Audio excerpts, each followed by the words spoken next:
ဒါကတော့ကျွန်တော်တို့ဂျူရွန်အိမ်နားမှာရှိတဲ့ရေကန်လေးဖြစ်ပါတယ်ဒီမှာတော့ဒီယုံကြီးကတော့ဒီတစ်ပင်တွေပါတယ်အကုန်လုံးအမျိုးအစားစုံလင်စွာစိုက်တဲ့ယုံကြီးပေါ့နော်ဆိုတော့အပြင်ကနေတိတ်ကြည့်လို့မရအောင်တော့ကာထားတယ်ပေချာလေးလောက်ထားတယ်ဒီနှစ်ဘေးမှာလဲကာတဲ့တစ်ပင်တွေပေချာလေးစိုက်ထားတယ်ဒါကတော့လုံးဝတစ်တော်လေးလို့ဖြစ်အမှန် HTV vlog အောက်မှာလောက်ထားတဲ့ကစားကွင်းနေရာလေးတွေထိုင်ဖို့နေရာလေးတွေတိတ်ရှာလေးလောက်ထားတော်တော်တစ်ပင်စိုက်နိုင်တဲ့နိုင်ငံပါစင်ကာပူဒီရေကန်လေးကတော့ 1.2 မီတာအနက်ရှိပါတယ်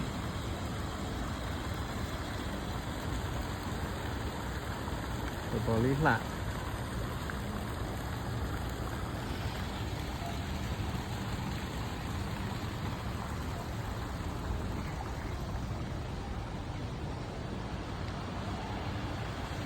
ဝ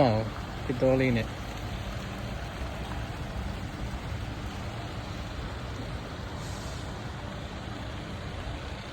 ရုပ်ထုလေးပြီးကြရင်ဒီမှာကလေးတွေအတွက်တည်တည်ချာချာလောက်ထားတဲ့နေရာလေးပြ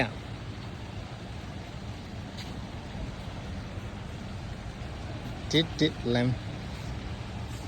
ဒီထဲမှာဆိုရင်ဘာတွေရှိလဲဆိုတော့သူကလုံးဝကလေးပုစီလေးတွေအခုကတော့မိုးရွာနေလို့ပေါ့နော်နောက်တော့ဒီနေ့ကစနေတနင်္ဂနွေမဖြစ်တာလဲပါတယ်ကလေးလေးတွေစိတ်ကြိုက်ဆော့လို့ရအောင်ဒီထဲကိုဝင်မဲ့ကလေးပဲဖြစ်ဖြစ်မိဘပဲဖြစ်ဖြစ်ဒီလိုလုံးဝ construction site မှာဝင်တဲ့ပုံစံအုတ်ထုတ်တွေစောင်းရမယ်လက်အိတ်တွေပါတွေစို့ရမယ်အဲ့လိုပုံစံမျိုးပေါ့ဒီမှာဒီဟိုစား green တေးသေးလေးတွေလည်းမောင်းလို့ရမယ်တော်လေးစုံနဲ့လောက်ထားတာ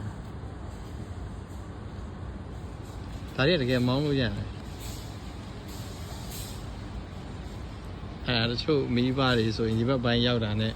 ဟိုဒီညာလေးမှာရှိတာတွေ့တော့ကလေးတွေကိုခေါ်လာမယ်ဒီမှာတည်တည်ချာချာသူတို့တည်တည်ချာဆော့ခိုင်းတယ်ပေါ့ဟိုမှာခေါင်းတာလုံးဝဝတ်စုံပြည့်တွေကြောင်ပြန်နေပါတွေဝတ်ပြီးတော့တည်တည်ချာချာကိုဝင်ပြီးတော့ဆော့လောက်ထားတာသူများနိုင်ငံတွေမှာဒီမှာဆောင်းရံရှောင်းရံလေးတွေပါတခါတည်းချိတ်ထားတယ်ကျေးဇူးတင်ပါတယ်ခင်ဗျာဒါတော့ကျွန်တော်ရဲ့ချစ်လာတော့အန်နီဝီပေါ့ဒီဘိန်းလေးကိုရဖို့မနေ့ကိုလိုက်ပြီးတော့ရှာလိုက်ရတယ်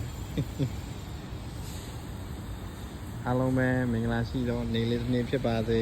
thank you ပါ